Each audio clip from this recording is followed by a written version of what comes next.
자, 오늘 우리에게 주신 하나님의 말씀은 히브리서 4장 1절에서부터 3절 말씀입니다. 설교 제목은 행복의 첫 번째 조건, 안식입니다. 그러므로 우리는 두려워할지니 그의 안식에 들어갈 약속이 남아있을지라도 너희 중에는 혹 이르지 못할 자가 있을까 함이라. 그들과 같이 우리도 복음 전함을 받은 자이나 들은 바 그 말씀이 그들에게 유익하지 못한 것은 듣는 자가 믿음과 결부시키지 아니함이라. 자, 3절 함께 합독합니다. 시작.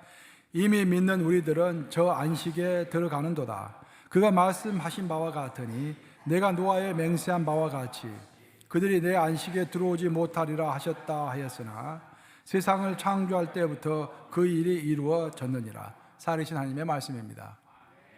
방금 읽은 그 히브리서 본문이 그 안식에 관한 아주 깊이 있는 중요한 지침이 되는 그런 구절인데요. 특별히 여러분들이 2절을 읽으실 때 약간 혼돈이 있을 수 있어요. 2절을 보시면은 그들과 같이 우리도 복음 전함을 받은 자이나 라고 되어 있잖아요. 여기서 복음은 가스펠이라는 의미보다는 안식에 관한, 영원한 안식, 우리가 죽어서 천국에 관한 그 영원한 안식에 관한 말을 받은 자이나, 그렇게 해석하는 것이 옳은 해석입니다. 그래서 이제 굿뉴스가 가스펠로 될 수 있지만 안식에 관한 소식이 될 수도 있어요. 그래서 문맥상 그렇게 해석하시면은 여러분들 해석이 자유롭게 자연스럽게 될 것입니다.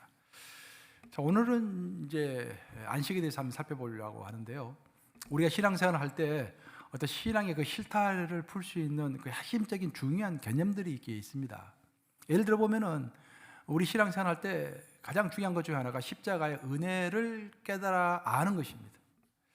십자가의 은혜가 어느 날 갑자기 깨달아질 때가 있어요. 그 전에 이제 피상적으로 머리로 알고 있었던 그 하나님의 은혜가 가슴으로 깨달아지면서, 와, 내가 죄로 죽을 수밖에 없었는데 저 십자가에서 손과 발에 못이 박히는 그 고통은 나의 고통인데 그 예수님이 나를 대신에 지어주셨구나. 하나님이 나를 먼저 사랑해 주셨구나 하고 하나님의 사랑을 깨닫게 되는 것입니다. 그래서 일생에 있어서 그 신앙의 큰 전환점이 우리에게 오는 것입니다. 더 나아가서 이제 우리는 성령 체험을 할 때가 있어요. 사도행전에 나오는 그 성령 체험의 역사가 우리에게 있으면은요, 성령 체험을 하게 되면은, 와, 하나님이 진짜로 살아계시구나. 우리가 신앙생활을 30년, 40년 해도 하나님의 살아계심을 체험하지 못하고 신앙생활을 하는 경우가 있을 수 있습니다. 이제 성령 체험을 하면은 부인할 수가 없게 돼요. 아, 하나님이 살아계시구나, 이렇게 하는 것들을. 내 생활에 아주 큰 변화가 옵니다. 또 하나님 성경에서 이야기하고 있는 것은 우리의 종말의 심판을 우리가 받아들일 때, 그것을 믿게 될 때 또 나의 삶에 큰 변화가 오게 됩니다. 아, 내가 죽은다면은 반드시 심판이 있는 것이구나. 그렇게 그 심판을 이제 의식하면서 살다 보면, 그 전에는, 심판을 의식하기 전에는 내가 이 땅에서 발을 딛고 있는데 한평생, 80평생, 90평생 이것이 중요하다고 생각했는데, 알고 보니 이것은 잠시 잠깐이고 죽음 이후에 영원한 삶이 있는 것이구나. 그것은 이 땅에서 내가 90평생을 어떻게 살았느냐에 따라서 심판을 받는 것이고, 그 심판의 기준에서 영원한 삶이 결정되는 것이구나 라는 것을 깨달아 아는 순간에 우리의 시야가 확 열리는 것입니다. 우리의 관점이 이 땅에 포커스를 두고서 살아가는 삶이 아니라 영원한 삶에 포커스를 두면서 거기에 우선순위를 두면서 살아가는 인생이 되는 것입니다. 실제로 이런 것들을 체험하는 것이 정말로 필요해요. 근데 이거 못지않게 또 중요한 하나의 개념이 있는데, 그것이 안식이라는 개념입니다. 사실 안식이라는 것은 예배와 또 하나님과 동행, 이 모든 것이 안식 안에 포함되는 거예요.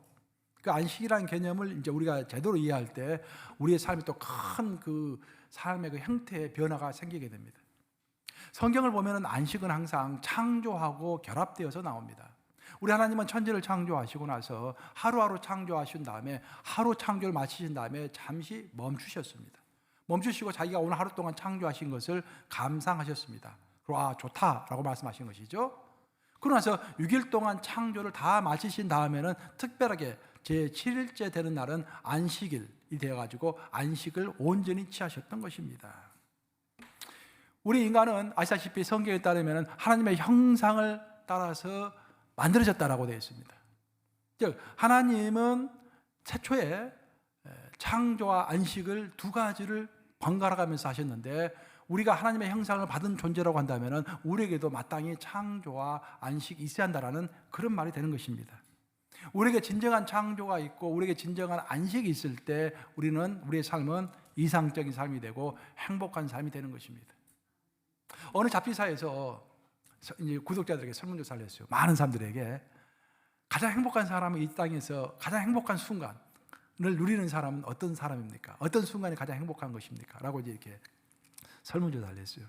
그러니까 워낙 구독자가 많으니까 여러 가지 답변이 나왔는데 신기하게도 한 가지 답변이 유독 많이 나왔습니다. 그래서 1등이 뭔지 아세요? 저 읽어보고 내가 참 저도 웃음이 좀 지어졌는데 그 1등이 그런 것입니다. 한나절 내내 낑낑거리면서 모래성을 쌓았던 아이가 그 모래성을 다 안성한 다음에 너무 기뻐서 환하게 웃는 모습, 그것이 가장 행복한 모습이다. 아멘 하십니까 여러분? 진짜 그렇죠? 그 자기가 하루 종일 어린아이가 끙끙거리면서 머리속을 쌓고 나서 환하게 웃음 짓는 그 모습, 그렇죠? 그 아이는 그 머리속을 다 창조한 다음에 자기가 만든 거죠. 창조한 거죠. 그래서 너무 기뻐했고 이제 그 뿌듯한 마음으로 집에 가서 충분한 휴식을 취했을 것입니다. 이런 모습이 인간에게 있어서 가장 이상적인 모습이다라는 것입니다. 그래서 하나님은 아담을, 최초의 인간이 아담이죠. 최초의 인간을 창조하신 다음에 두 가지의 이제 일을 명령하셨습니다. 성경 읽어보면은 아담을 창조하시고 나서 아담을 에덴 동산에 집어넣으시죠. 에덴 동산 집어넣으신 다음에 아담에게 두 가지 일을 하라고 하셨는데 첫 번째 일이 아담아, 너가 이 땅을 에덴 동산을 경작하고 에덴 동산을 지키라라고 되어 있죠. 창세기 2장 15절로 기억하는데 2장 15절에 그게 나와 있어요. 그래서 내가 경작하고 지키라. 이게 첫 번째 명령입니다. 근데 하나님은 이 첫 번째 명령을 현대어로 풀이를 하면은 우리가 흔히 사용하는 언어로 풀이를 하면은 노동을 하라라고 말씀하신 거예요. 쉽게 얘기하면은. 그래서 하나님께서 그 노동만 명령하신 것이 아니라 또 한 가지를 아담에게 명령했는데 이번에는 하나님께서 들짐승을 다 지으시고 또 공중에 나는 새들 다 지으신 다음에 그 들짐승과 새들을 아담 앞으로 가지고 오셨습니다. 아담아, 이것들 이름을 너가 한번 지어보아라. 이름을 짓는다라는 것은 창조 행위입니다. 없었던 것을 만드는 것이죠. 아담에게 창조를 명령하신 것입니다. 그래서 하나님께서 아담에게 명령하신 것은 노동과 창조 이 두 가지를 명령하신 거예요. 그래서 창세기 전체, 창세기 중에서도 그 천지 창조의 역사를 통해서 하나님께서 우리에게 강조하신 것은 그게 세 가지다라는 것을 알게 되는 것입니다. 첫째는 창조이고, 둘째는 안식이고, 셋째는 노동입니다. 이 세 가지 전부가 우리 인간에게 있는 거예요. 선천적으로 태어날 때부터 우리가 피할 수 없이 우리가 가지게 되는 것입니다. 그런데 이 세 가지 중에서 노동은 인간이 이후에 아담과 하와가 죄를 범함으로 인해서 죄의 대가로서 형벌이 우리 가운데 들어옴으로 인해서 노동은 우리에게 거추장스러운 것이 됐고 우리에게 힘든 것이 되었습니다. 부정적인 것이 된 거예요.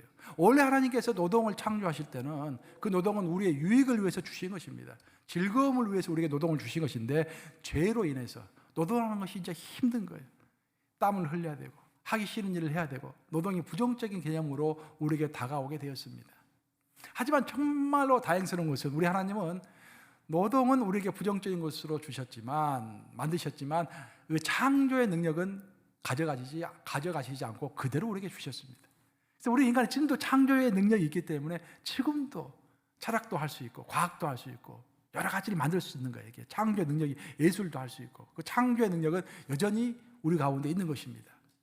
그래서 우리 인간이 가장 행복한 순간은 언제냐면은 그 고난스러운 노동이 창조의 기쁨으로 인해서 그것을 압도할 수 있을 때 그때 우리는 가장 행복한 삶을 살 수 있는 거예요.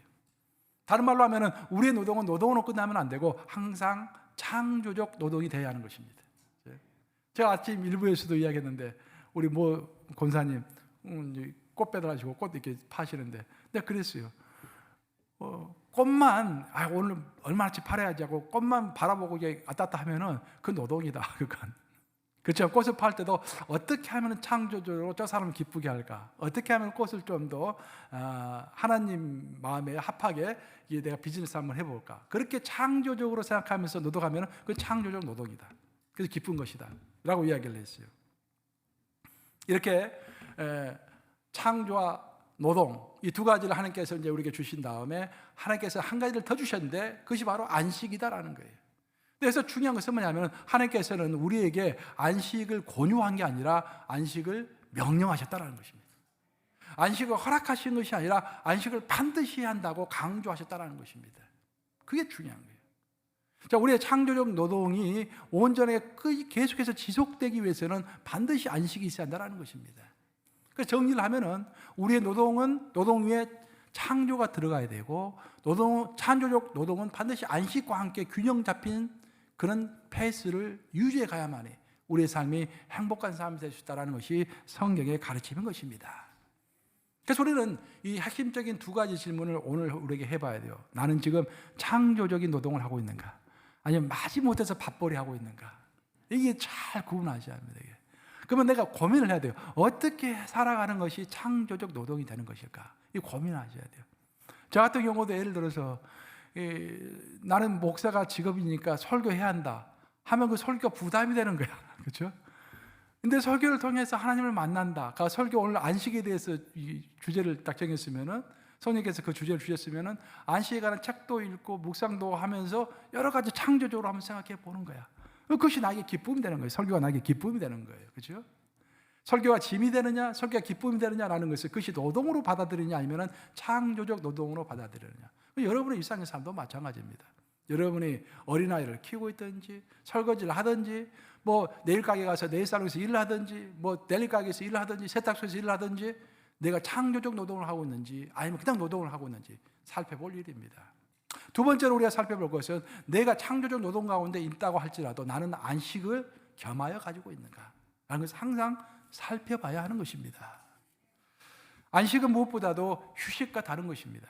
우리는 보통 안식하면 휴식을 생각해요. 휴식이 안식이지. 아닙니다. 휴식이라는 것은 인간이 만든 제도입니다.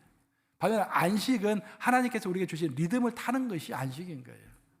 하나님은 우리에게 어떤 삶을 주실 때 리듬 있는 삶을 우리에게 주셨습니다. 그렇기 때문에 아침이 있으면 저녁을 주신 거잖아요. 예를 들어서 24시간 해가 뜬다고 한다면 우리가 얼마나 피곤하겠어요. 그렇죠? 해가 떠 있을 때는 열심히 일하고 해가 지면 뭐 합니까? 휴식 취하고 잠 자야 하는 거예요. 이게 리듬입니다. 1년 365일도 하나님께서 그냥 무작정 살아라 하시는 것이 아니라 절기를 이렇게 주셨죠. 절기를. 얼마 전에 부활절, 2주 전에 부활절기였잖아요. 부활절.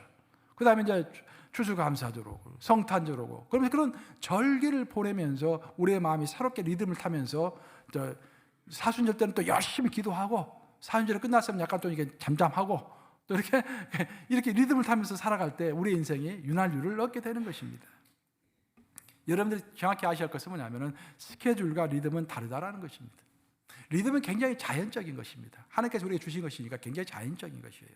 하지만 스케줄은 계획적이고 굉장히 강압적입니다. 고의적이죠. 자연과 계절, 신체와 영적인 리듬을 따라서 사는 것이 아니라 어떤 업적을 딱 정해놓고 그 업적을 추진하기 위해서 목표를 세워서 삶의 순서를 정해서 스케줄을 세우고 우리는 살아가는 것이 현대인의 보통 삶인 것입니다. 우리의 리듬은, 내 생체 리듬은 잠을 더 자야 한다고 하는데 알람에서는 끊임없이 빨리 일어나라고 뿌르륵 계속 소리를 내는 거예요. 그래서 우리의 리듬을 타지 못하고 스케줄을 따라서 우리가 생활하는 경우가 참 많다라는 것입니다. 아시다시피 오늘날 미국에서 가장 많이 팔리는 약이 안정제입니다. 안정제. 가장 많이 팔리는 약. 뭐 요즘에는 오젬픽이 많이 팔린다고 그러더라고요. 이게 뉴스를 보니까. 아세요? 뭐 방송 들으면 오젬픽하고 방송 광고 많이 하는데 살 빠지는 약. 미국에서 지금 제일 많이 팔리는 약이라고 그래요. 근데 사실 오젬픽보다 그 전에 가장 많이 팔렸던 약은 안정제입니다. 안정제. 신경 안정제, 수면제, 아스피린 그런 거예요. 그러니까 왜 우리가 그 안정제를 많이 먹는 것일까? 우리가 스케줄을 따라, 우리의 삶의 리듬을 따라가는 것이 아니라 내 신체의 리듬을 따라가는 것이 아니라 스케줄을 따라가다 보니까 내 신경이 곤두세워져 있는 것입니다. 신경이 불안정한 사람의 가장 큰 특징은 저녁에 잠을 깊이 자지 못한다는 것입니다. 그래서 미국의 불면증 환자가 7천만 명입니다. 여러분 7천만 명. 미국 인구 한 3억 되죠. 그러니까 37에 47에 28, 한 4분의 1이 불면증 환자인 거예요. 신경이 그렇게 곤두세워져 있는 것입니다.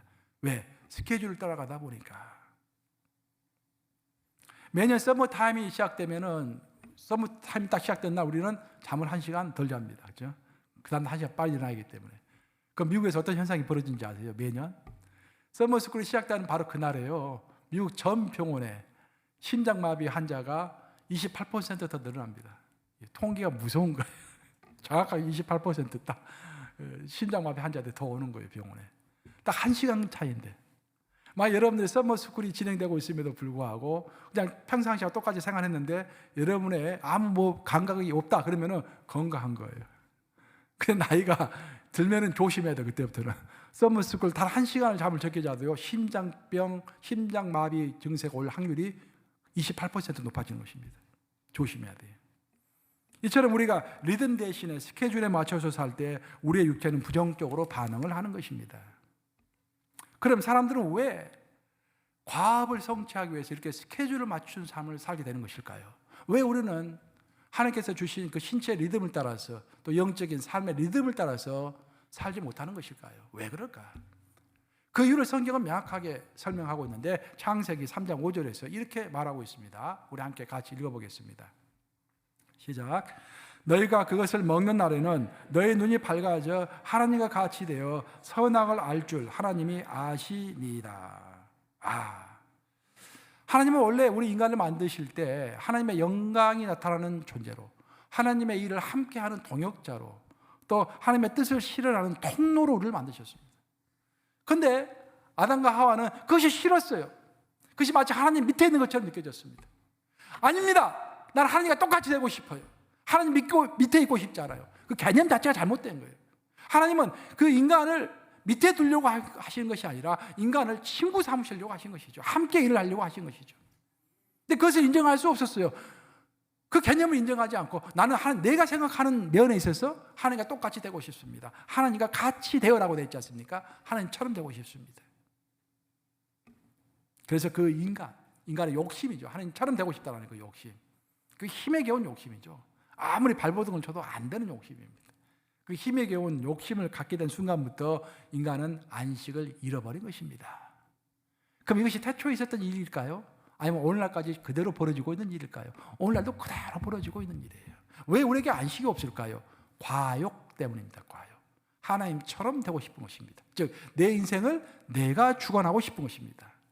자, 사랑하는 여러분, 여러분의 인생은 누구 것입니까?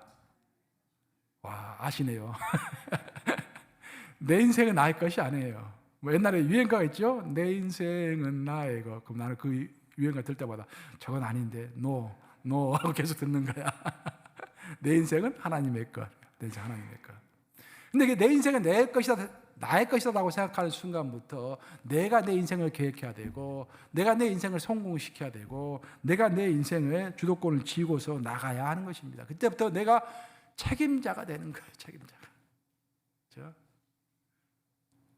어린 꼬마는 내가 빨리 커가지고 아빠가 되고 싶다고 합니다. 근데 아빠가 되면 어떻습니까? 아유, 어린 시절이 좋았구나.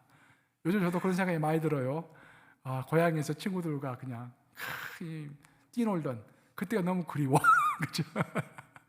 근데 어린아이는 모르는 거야. 어린아이 때는 그냥 마냥 커가지고 아빠가 되고 싶은 거야. 얼마나 고단스러운 길인지를 모르기 때문에.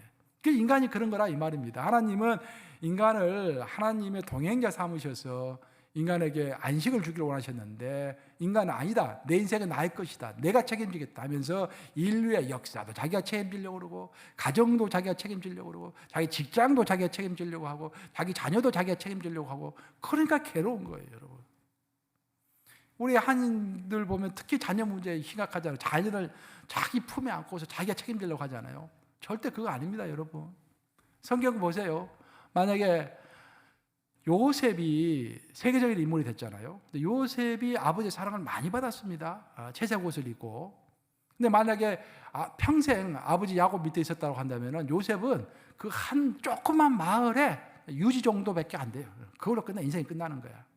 그렇지만 야곱이 그냥 손 털고서 보내니까, 물론 자기가 적극적으로 보낸 것이 아니라 보낼 수밖에 없었지만, 아들 요셉이 아버지 야곱의 품을 떠나는 순간에 애굽에 가서 세계적인 인물이 되는 거잖아요. 세계적인 인물이. 그렇죠?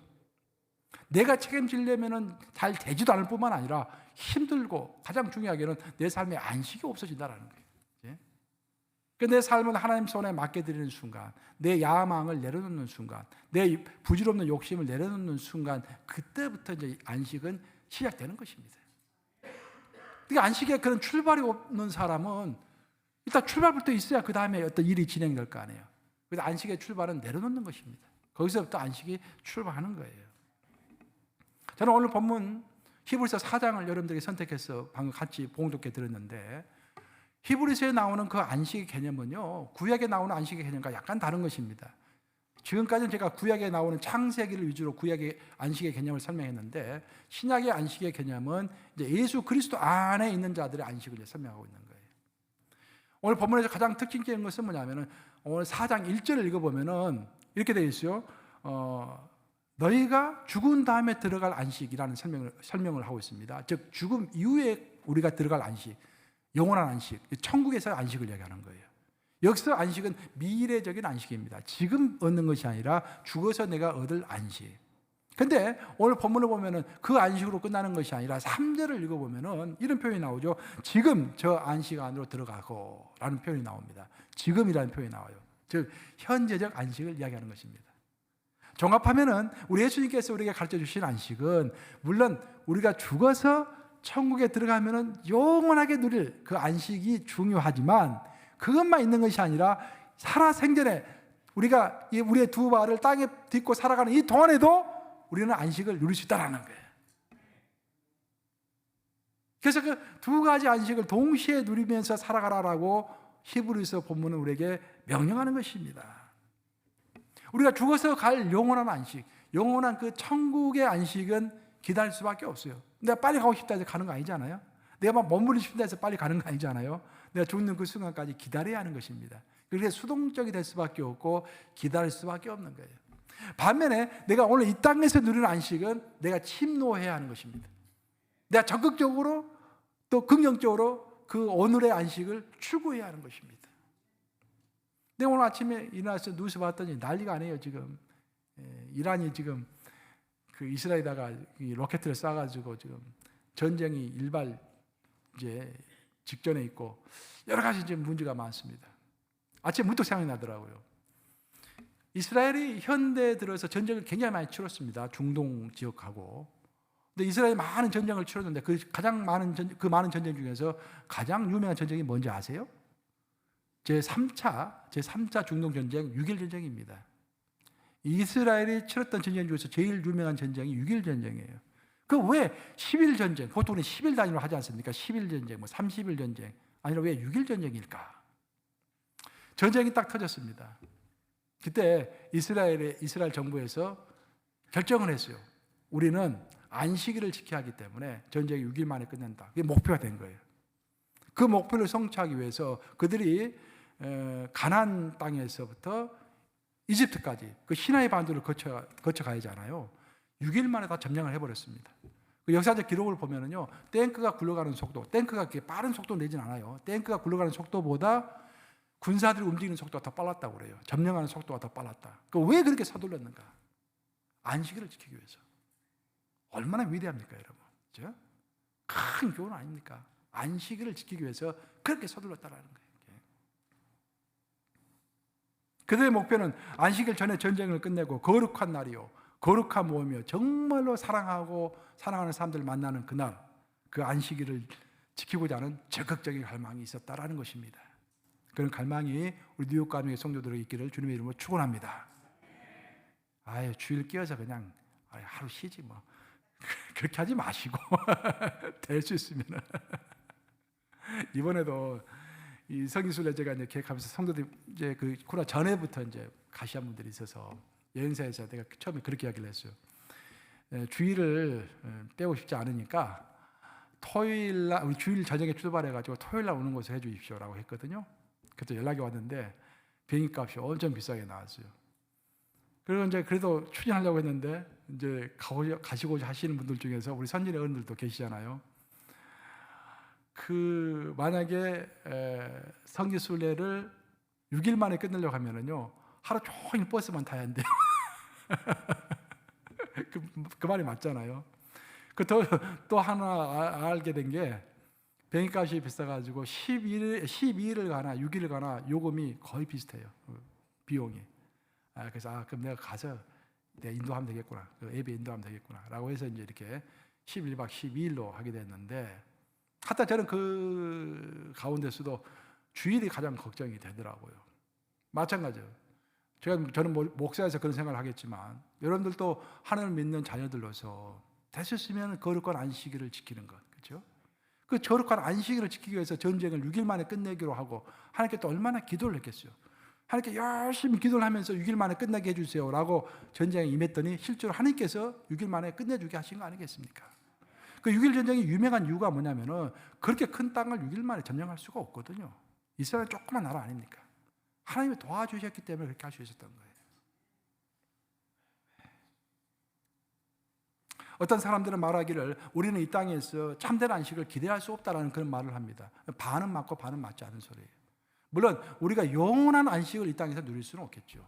그건 죽어야만 누릴 수 있는 것이기 때문에. 하지만 그 영원한 안식을 미리 앞당겨서 여기서 맛은 볼 수가 있는 것입니다.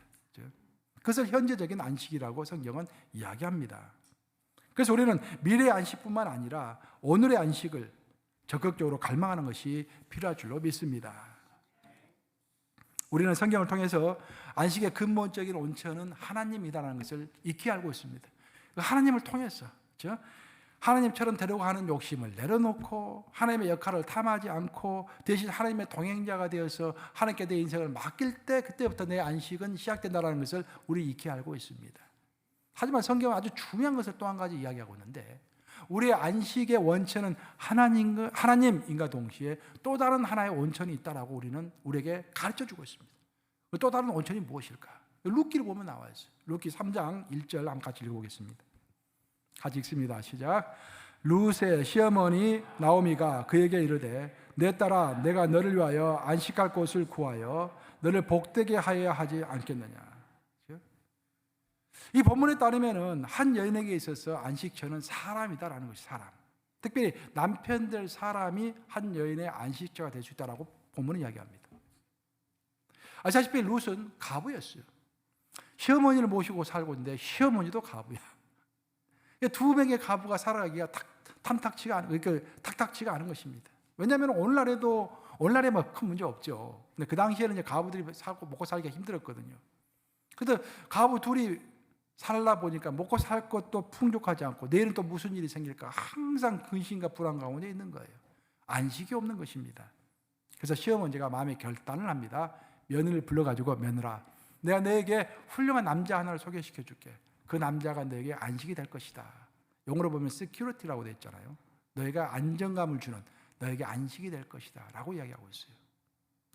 우리가 세상적인 관점으로 보면 이거 좀 이상하다 그렇게 이야기할 수도 있는데 또 믿음이 없는 거 아닌가 그렇게 이야기할 수 있는데 이것은 극히 성경적입니다. 왜냐하면 하나님 우리 인간을 만드실 때 하나님과 동시에 인간으로부터 안식을 취하도록 우리를 만드셨어요. 그래서 하나님께서 우리에게 가정을 주셨잖아요. 가정 공동체를 주셨잖아요. 하나님께서 맨 먼저 우리에게 주신 것이 가정 공동체잖아요. 하나님은 아담을 보시고서 아담에게 안식을 주시기 위해서 아담에게 돕는 배필을 주셨다라고 성경은 이야기하는 거예요. 아담은 그 돕는 배필 하와를 통해서 안식을 얻고 기쁨을 얻었던 것입니다. 그래서 오늘날 우리가 명확하게 알아야 할 것은 뭐냐면은 이 땅에 있는 모든 아내들은 남편의 뭐가 되어줘야 한다? 안식처가 되어줘야 한다. 할렐루야. 그런데 반대로 모든 남편은 아내 안식처가 되어줘야 하는 거예요. 그렇죠? 또 우리 부모들은 자녀들의 안식처가 되어줘야 합니다. 사실 우리들은 여러분 생각을 해보세요. 우리들은 이제 이민 다 그런 것은 아니지만 대부분 우리 교회 성도들 이민 1세들 아닙니까? 그럼 한국에서 내가 살 것 다 살고 내가 좋아서 미국에 온 겁니다. 그렇죠? 내가 좋아서 미국에 오고 또 나는 어떻게 보면 꿈을 실현한 거예요. 우리가 옛날에 과거에 한국에 있었을 때는 미국이 우상이었잖아요. 미국 꼭 한번 가고 싶었잖아. 다 온 거야 우리는. 그래서 우리 2세들은 달라요. 우리 세들 오고 싶어서 미국에 온 게 아니야. 그냥 어떻게 하다 보니까 우리 밑에 태어난 것입니다. 여기서 소수민족으로 살아가고 있잖아요. 미국에서. 그 아이들 실수한 것도 많고 뭐 어려운 것도 많겠지만 가장 기본적으로는 부모가 자식의 안식처가 돼줘야 합니다. 교회도 그 역할을 대신할 수 없어요. 교회 하는데 교회는요, 여러분 생각을 해보세요. 일주일 동안에 한 2시간 오면 끝나는 것이 교회입니다. 아이들에게 있어서. 그 나머지는 모든 시간은 학교와 가정에서 보내는 거예요. 그럼 학교에서는 비교의식 때문에, 타락한 문화 때문에 애들이 얼마나 큰 도전을 받겠어요. 그 집에 오면은 부모들이 그냥 격려해 줘야 하는 거예요. 안식처가 되어 주어야 하는 것입니다. 오늘날 이 사회와 이 교회와 이 가정의 문제는 서로가 서로에게 안식처가 되어주지 않는다고 아우성을 치는 데 있습니다. 하지만 우리는 이 순간부터라도 바로 내가 다른 사람의 안식처가 되어줘야 할 줄로 믿습니다. 자꾸 다른 사람이 내 안식처가 되어주지 않는다고 아우성을 치기 전에 나부터 안식처가 되어주면 되는 거예요. 그렇죠?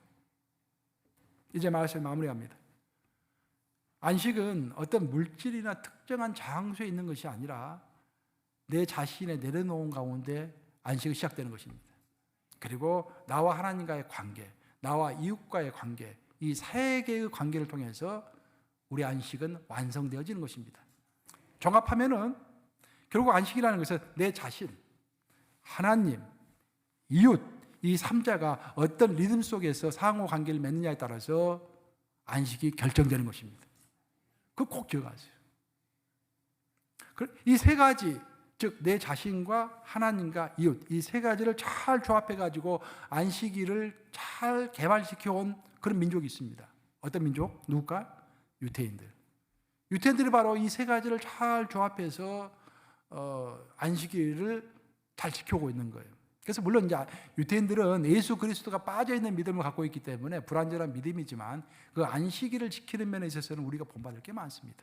그래서 오늘 저 설교 마지막 부분에 유태인의 안식을 좀 살펴보면서 교훈을 놓고 설교를 마무리 짓고자 합니다. 유태인들은 이제 안식이 시작되면요, 여러분들 잘 아시다시피 금요일 저녁에 해가 지기 바로 직전에 촛불을 켭니다. 안식일 촛불을 켜요. 그래서 이제 만찬을 드는 것입니다. 그때는 큰 만찬을 디너 크게 들어요. 그때 대부분의 사람들을 초청합니다. 이웃 사람들을 초청해요. 아니면 자신이 초청을 받든지. 그래서 이웃과 함께 식사를 나누면서 사랑을 나누고 우정을 나누면서 안식을 취하는 것입니다. 즉 안식의 첫 번째는 다른 사람과 안식을 보내는 거예요. 자, 그 다음 날 잠을 자고 토요일 아침이 되었습니다. 어디를 갑니까? 회당을 가죠. 회당에 가서 예배를 드리면서 누구를 만납니까? 이번에는 하나님을 만나는 거예요. 그래서 하나님을 충분히 만나고 예배를 마치고 집으로 돌아옵니다. 그럼 그들은 그때 보통 낮잠을 많이 자고 아니면은 산책을 하고 아니면은 보통 경전과 경건의 서적을 꼭 읽습니다. 그래서 경전, 성경, 우리로 같으면 성경이죠. 성경이나 경건의 서적이나 산책을 하면서 누구를 만납니까? 내 자신을 만나는 거예요. 성경 말씀에 나를 비춰보고 산책하면서 내 인생을 돌아보고 그러고 나서 저녁이 되면은 서퍼, 그때는 간단하게 저녁을 먹는데 그때도 사람을 초청합니다. 그래서 초청해서 또 사랑을 나누는 거야. 그러고 나서 해가 지면은 이제 안식일 마감 기도를 하면서 끝을 내는 것입니다. 여기서 가장 특징적인 것은 뭐냐면은 안식일 동안에 세 존재를 꼭 만난다라는 거예요. 제일 먼저 이웃을 만나고 그다음 예배를 통해서 하나님을 만나고 산책과 독서를 통해서 나 자신을 만나는 거예요. 그 가운데 참 안식이 완성되는 것입니다. 이것이 안식의 전부는 아니지만 안식을 수천 년 동안 철저하게 지켜왔던 이스라엘 백성들로부터 배울 수 있는 교훈인 것입니다. 여러분, 참된 안식이 행복의 첫 번째 조건입니다. 하나님 우리를 그렇게 창조하셨어요.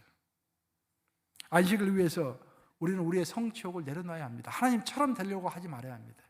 하나님처럼 된다고 하는 것은 내 인생을 내가 책임지려고 하는 거예요. 내가 나라를 책임지려고 하는 것입니다.